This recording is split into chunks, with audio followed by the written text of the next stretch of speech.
Hola, buenos días, buenas tardes o buenas noches, depende en qué momento estén viendo esta video clase.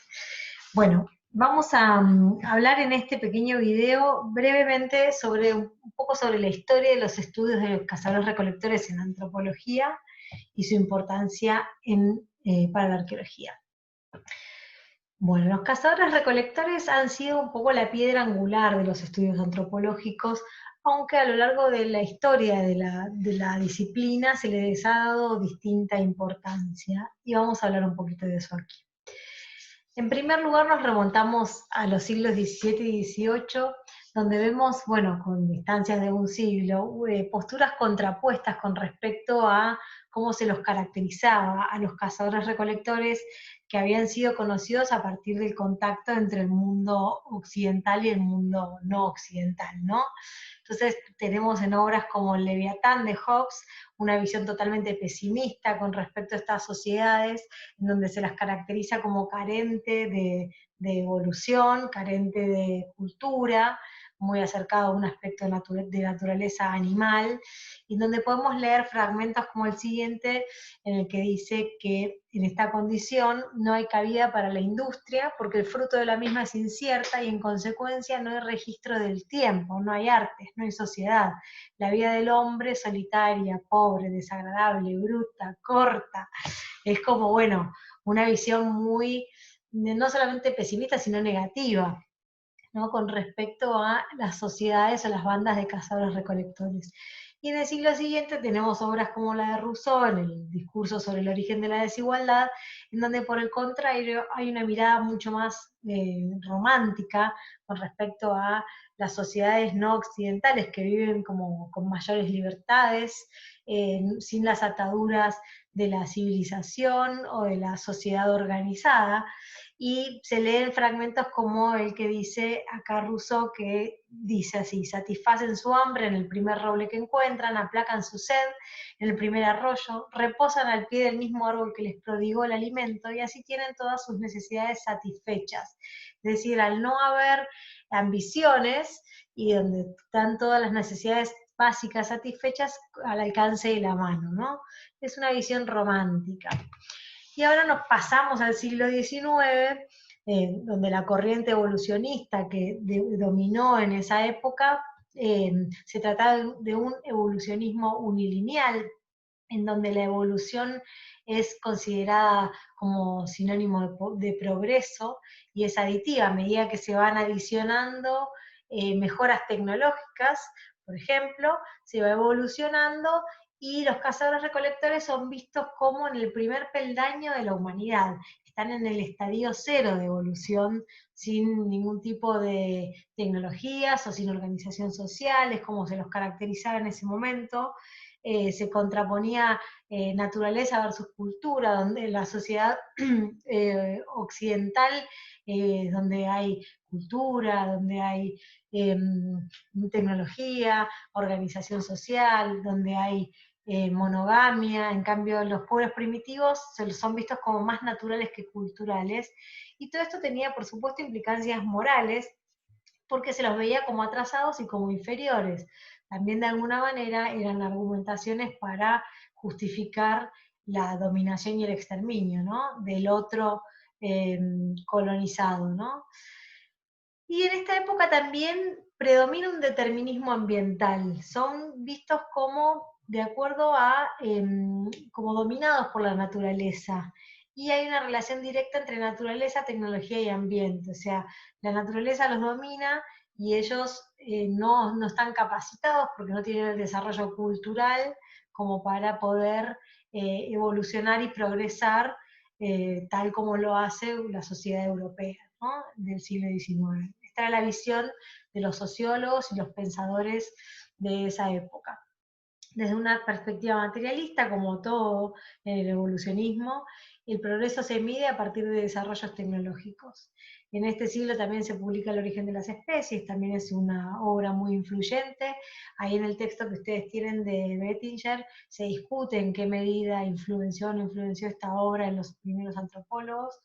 Y también se crean organismos estatales para estudiar al otro, para estudiar para los primeros etnólogos, que reunió estas sociedades como el Bureau of American Ethnology en Estados Unidos, y, y bueno, y esto también marca un hito y hay una relación directa entre academia y política, ¿no? El evolucionismo social progresivo como teoría política, o sea, es utilizado por los gobiernos británicos y norteamericanos en este caso, y se establece una relación entre la academia y la política, ¿no? Ya en el siglo XX se realiza o sucede un salto cualitativo y cuantitativo en el estudio de los cazadores-recolectores.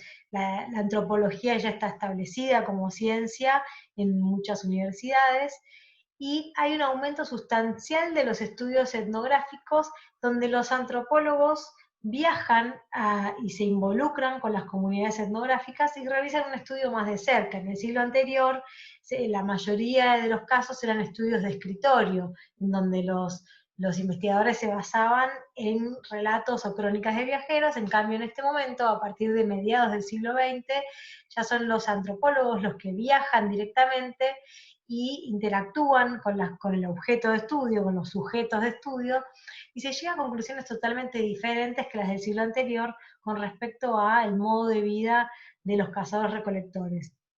Hablamos para este momento de un modelo ecológico de cazadores-recolectores, ahora vamos a ver bien de qué se trata. Y obras clave, entre muchas de las que podemos mencionar, es el libro de Culture Change de Julian Stewart, o la conferencia que se organiza en un congreso por Lee y Divo en un simposio denominado Man the Hunter, que después se publicó un volumen donde hay muchos trabajos con datos etnográficos muy buenos y de primera mano. Ustedes tienen en la bibliografía el capítulo de introducción a este libro, y también libros muy importantes para este momento es el de La economía de la edad de piedra de Marshall Salins. Y en todos estos trabajos que yo les estoy mencionando se enfatiza una visión positiva de las sociedades cazadoras-recolectoras, o más realista, si se quiere, en la que ya no son vistos como carentes o de la capacidad de resolver situaciones o problemas o dilemas que les trae la vida cotidiana, sino todo lo contrario, con un desarrollo cultural muy importante, distinto al de la sociedad occidental, por supuesto, pero ya no son tratados como inferiores, sino como diferentes, como que hay un descubrimiento de lo que es la variabilidad cultural. En el modelo ecológico que predomina en este siglo, a mediados del siglo XX, se habla de adaptación y de homeostasis, un poco tomado de la teoría de sistemas, del cual no vamos a profundizar aquí. La cultura es un sistema que está en situación de equilibrio, o sea, los cazadores-recolectores están en situación de equilibrio, y los cazadores-recolectores ya no son más vistos como pobres, harapientos y sucios que no pueden sobrevivir, sino todo lo contrario, son vistos como ecólogos, que son capaces de resolver problemas y de vivir en lugares inhóspitos para nosotros, ¿no? O para los antropólogos de la época. Es así como, bueno, habitan en el Ártico, subártico, en lugares donde aparentemente desérticos, en desiertos, lugares donde aparentemente no hay abundancia de recursos. Sin embargo, se comprueba que no solamente en ese momento y en la actualidad estos grupos de personas pueden vivir, sino que vivieron durante miles de años, ¿no? Entonces, bueno, ya cambiando o yéndonos un poquito más a la arqueología, ¿cuál es la importancia para la arqueología de los estudios de cazadores-recolectores actuales, modernos, ¿no? Bueno, por un lado, en la década del 60 del siglo XX, volvemos a esta década donde hubo tantos cambios paradigmáticos en la arqueología y en la antropología, se desarrolla el paradigma que ustedes deben haber visto en Fundamentos de Prehistoria, la New Archaeology o arqueología procesual, que deviene en respuesta un poco a la arqueología histórico-cultural, que también tenía un tinte evolucionista del siglo XIX, ¿no?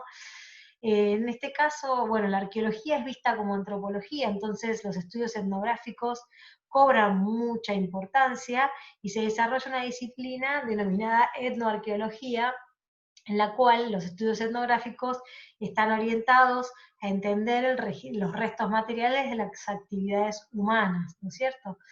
Desde esta perspectiva, la cultura es entendida como un sistema compuesto por subsistemas, y la arqueología empieza a ser considerada como ciencia, en donde se busca la contrastación de hipótesis. Para eso se desarrolla la teoría de rango medio, marcos de referencia, y la etnoarqueología se enmarca dentro de este enfoque, que sería teoría de rango medio, para la construcción de marcos de referencia, algo que vamos a ver bien en la unidad siguiente. Acá algunos ejemplos de estudios etnográficos de fines del siglo XX, y un poquito para que ustedes puedan entender y seguir esto, en el trabajo de Robert Kelly que les pusimos del año 1995, en realidad es un capítulo de un libro que se llama The Foraging Spectrum, o el espectro forager, en donde en el capítulo que les pusimos, fíjense cómo él realiza una crítica acerca del uso de los cazadores-recolectores como fósil viviente de una sociedad humana original. Esta visión que se tenía en el siglo XIX, que perduró durante muchos años del siglo XX, y donde, bueno, él justamente señala esto, que los cazadores-recolectores han sido pensados para mostrar la naturaleza humana redimida por las adiciones de la evolución, lo que implica que ellos no han tenido ningún tipo de evolución ni de historia. Esto es un error.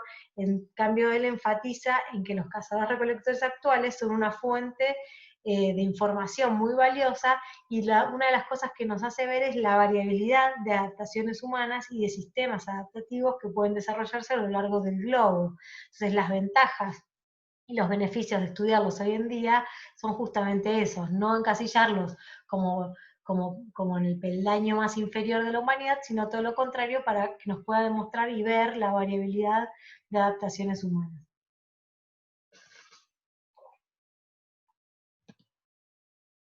Ahora bien, el uso de la etnografía para la arqueología puede ser tentadora y peligrosa. Es el tema de trasladar la observación etnográfica en inferencias arqueológicas. Se sugiere enfáticamente no hacer analogías directas, es decir, no se puede trasladar directamente una observación etnográfica a una interpretación del registro arqueológico.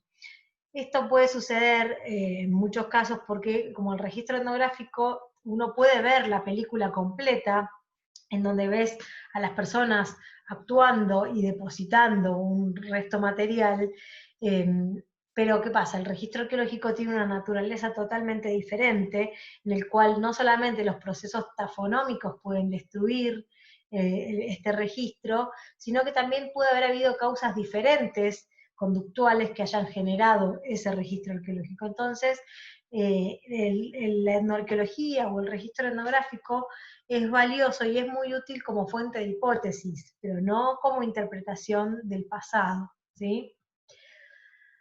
El tema del interés de los cazadores-recolectores actuales es que, como operan bajo los mismos principios evolutivos que los cazadores-recolectores prehistóricos, nos resulta de utilidad la observación etnográfica actual. Sin embargo, hay que considerar que las actividades y la vida de estas personas operan bajo condiciones y circunstancias históricas completamente diferentes que los cazadores-recolectores prehistóricos que nosotros estamos estudiando.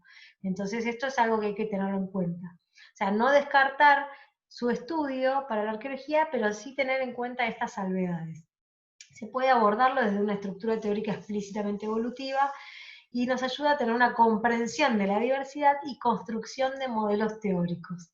Esto es un poco el relato que ustedes tienen, las ideas principales que van a encontrar en el texto de Robert Kelly. Y bueno, dicho todo esto, los invito enfáticamente, los invitamos con Fito y con Manuel a que vean la conferencia de Gustavo Politis, que ya está cargada en el aula virtual. Es un poco larga, dura 1 hora, pero es muy interesante y van a poder ver de manera muy directa las utilidades de la investigación etnoarqueológica, en este caso en los bosques tropicales de Sudamérica. Bueno, espero que hayan entendido. Cualquier duda, ya saben, tenemos consulta o me mandan un correo para coordinar. Muchísimas gracias.